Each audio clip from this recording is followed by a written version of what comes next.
Last week was World Book Day, and I did not have the hindsight enough to produce a video about a book on book day. I apologise. So we're going to have one a week late, but we are going to have one. So, as my title would suggest, we are here to do a book review about the book Erotic Stories for Punjabi Widows by, whose name I'm about to butcher, so I'm very sorry, Balli Kaur Jaswal. I'm very sorry if I'm butchering your name. So I was recommended this book by a friend of mine who, she actually works in publishing. And I can't remember how we even got onto the subject. We were talking about, we both love books, and so we both have real issues with the amount of books we have. And she said to me, I've got a really good book that you might like called Erotic Stories for Punjabi Widows. And you're all thinking the same thing I thought. What? Why is this a thing? Why are you showing me this? So no, she brought it for me to borrow. This is actually her copy. I don't have a copy of this. I need to buy one. And I was a bit skeptical at first about reading this. But then I read the blurb. So let me read you the blurb. Every woman has a hidden life. Not so dutiful daughter Nikki is pulled back into the Punjabi community she's been trying to leave behind when she takes on a teaching job at the local temple. A class rapidly gets out of hand as the elderly women find their voices. All the communities have their secrets. Free from the expectations of others, the widows begin to open up about womanhood, sexuality, and the dark untold stories within the community. But the temple is policed by self-dyslexic problems, self-appointed brothers, and as Nikki uncovers the truth about the suspicious death of a young woman, the idyllic nature of the class places them all in danger. It is not what you guys think this book is. So I have told several people about Erotic Stories for Punjabi Widows, and all those people have been like, what are you reading? I was reading this at work, and my dad came in and was like, what is this? It is not what you think, y'all, okay? So it starts off telling the story of this girl, Nikki, and she has moved out of her parents' house. She is not rejecting the Punjabi culture, but she is, she's trying to live her own life, and she is trying to be a modern, trying to be, she's trying to be English. And she's moved out of her parents' house, and she, like it says, she takes on a teaching job at the temple. So she goes to the temple because she's putting a flyer up there for her sister and sees this class, and what she originally thinks is a class for these women to tell stories. Turns out that what these women want is to learn to read and write. And then it kind of escalates and gets really, not out of hand, but it escalates, and they start to tell different stories, and they start to tell all these erotic stories. But the whole book is not, this is not a whole book of erotic stories, okay? So what it is you get the stories of the people. So you get Nikki, who you're following is Nikki. You're following her story, but when she goes to the class, alright, so when she goes to the class and the women start to tell their stories, all the stories are written in, all the stories are written in italics. So or they usually have this little emblem on it as well. I think it tells you the title of the story. So the title of this one is The Coco Palm Resort Hotel, and the women tell the stories, the erotic stories. It is not all an erotic story, okay? You will be shocked at how funny and intelligent and clever this book actually is, and I highly recommend it. I absolutely loved it. It's got a mystery element to it, and so y'all know I love mysteries, and I didn't realise it was going to have this kind of mystery element to it. And so when I started reading it and people were lying to each other, and you're getting conflicting stories about stuff that have happened. So like it says, there are dark happenings that go on in the community, and because Nikki is outside of the community, she's getting conflicting stories as to what happened.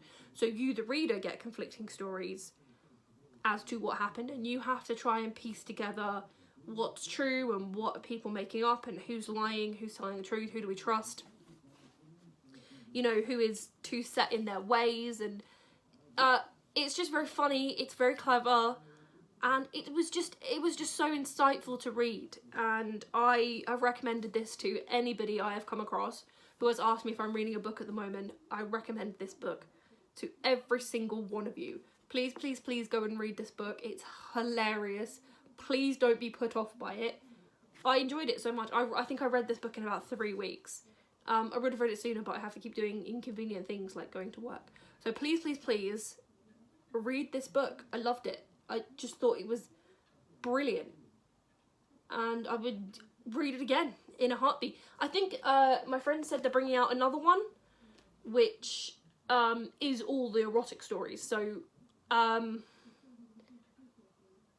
during the book you can tell that there's more stories that you don't see, or you come in at the end of a story.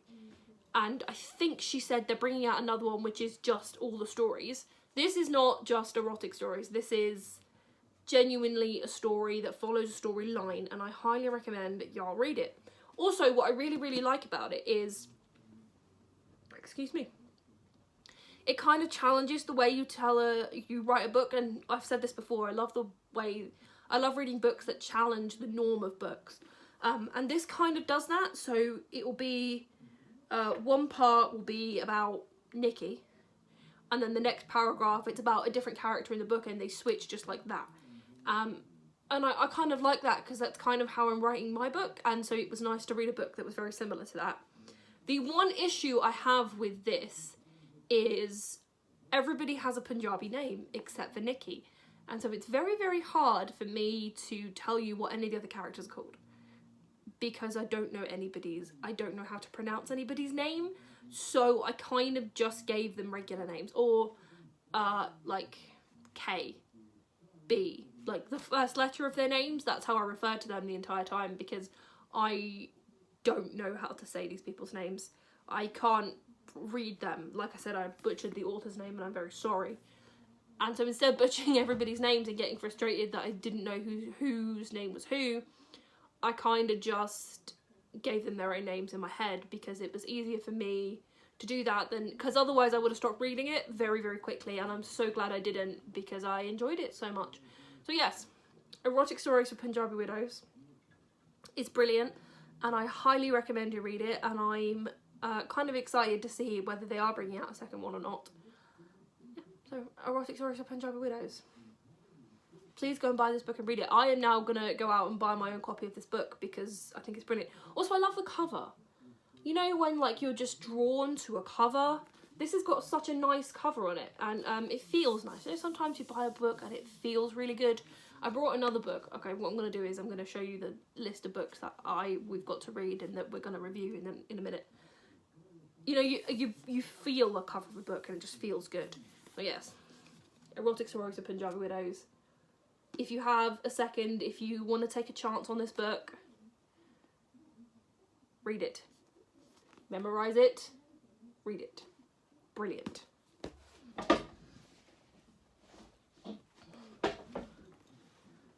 And now, so I thought I'd show you some of the books that I've got that I've yet to review, or that I'm going to review, or that I have got to read, so you guys can see what's coming up in the next couple of months. So, Jonathan Trooper, This Is Where I Leave You. I read this on holiday and I can't remember if I've reviewed it or not. I'll have to go back to my channel. If I haven't, I will. If I have, I'll link it down below. I can't remember whether I've read that book or not. I did read it. Can't remember whether I've reviewed it or not. The End We Start From. I read this in a day. I have never ever finished a book in a day. This is the first book I've ever read in a day. I got this in, I think it was in like a 2-for-1 deal in Waterstones. And this is one I have finished, so I am going to review that. I'll probably do that one next. I also finished, which is the Disney Twisted Traditions, I don't know if you can see or not, Part of Your World. This is the Little Mermaid one. I finished this and there is a review to come for that. Okay, so these are books I haven't read yet, but I've brought. So I brought this one, which is by Lucy Foley, called The Last Letter from Istanbul. And I don't know what it was, something about it just really captivated me. So I got that one that I'm going to read. Oh, I've started a new one. It's in my bag. I was like, why am I reading that one? I've started a new one. I've started a book which is All of My Friends Are Superheroes by Andrew Kaufman, I think that one's by. That's what I'm reading right now, but that's quite a small one. So once I've finished All My Friends Are Superheroes, I'm going to read The Last Letter from Istanbul. This one, which is another one my friend got me, which is Hitman Anders and the Meaning of It All, who, the man who wrote this, whose name is Jonasson, also wrote The 100-Year-Old Man Who Climbed Out of His Window and Disappeared, which is probably my second favourite book of all time.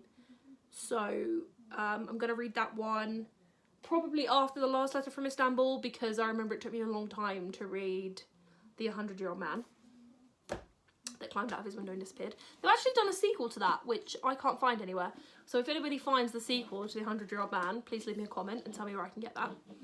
I've just seen another book up there that I haven't finished. And this one, which is called The Immortalist, which was, I picked up in Waterstones.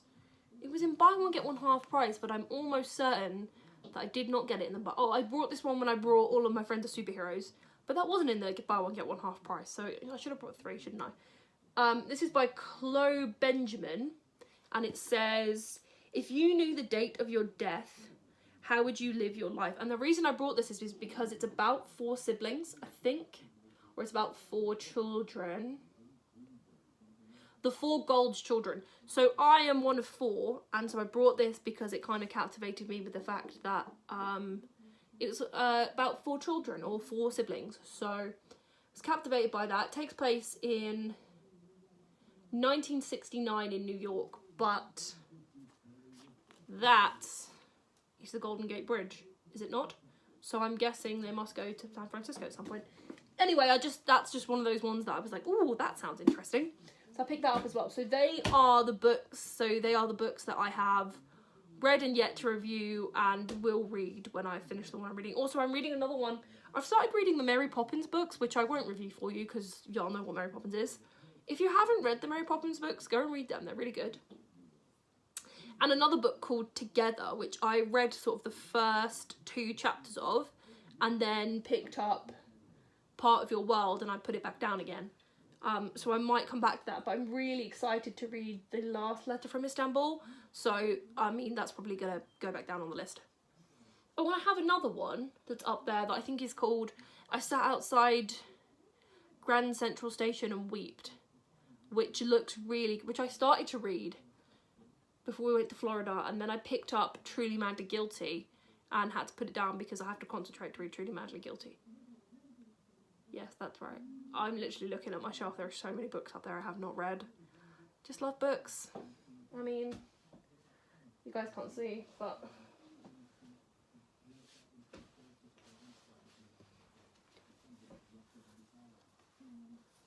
this is going to be the thumbnail. I just love books, y'all.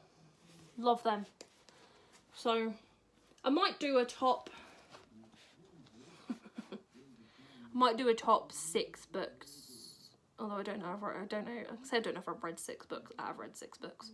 I don't know if I've read enough books that I really fell in love with to be top 6. Maybe. I don't know. Anyway, thanks for tuning in. Remember, Erotic Stories for Punjabi Widows. Go and look this book up. Give it a read. It's brilliant. And I'll see you next time. Kwaherini.